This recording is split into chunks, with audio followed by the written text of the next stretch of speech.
امام ابو حنیفه رحم الله علیه یو کس رالی وی حضرت جماعت جوړ امام صاحب مالدار اومو لوی پیسې وی ورسره پیسې راکا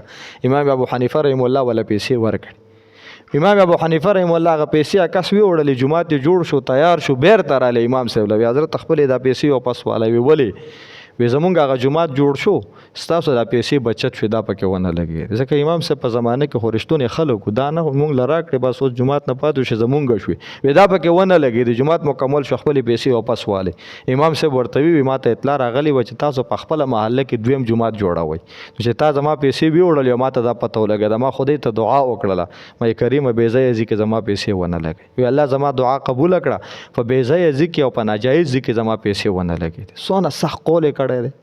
څونه سخته خبره یې کړې ده تاسو ورته سوچ وکړئ چې بې ځایه ځای او په ناجایز ځای کې خدای زما پیسه ونه لګوله دا مې رب ته دعا کړې وه نو زما هغه پیسه الله ما ته واپس کړه مطلب یې دا نه و چې زما دا پیسه بچت شي مطلب یې دا و چې دا پیسه هلته لګېدلې وی نو دا وبال به قیامت په ورځ ما پسې اومي چې تا په دې کې پیسه ورکړې ده نو دې ته ویل کېږي مسجد ضرار نو هغه جماعت چې خلکو ته ضرورت وي او بیا رسول الله مبارک موږ ته حکم کړی دی چې تاسو دا پاک ساتئ او دا چې کوم د خوشبودار ساتئ الله دې موږ ته په دې باندې عمل کولو توفیق نصیب کړي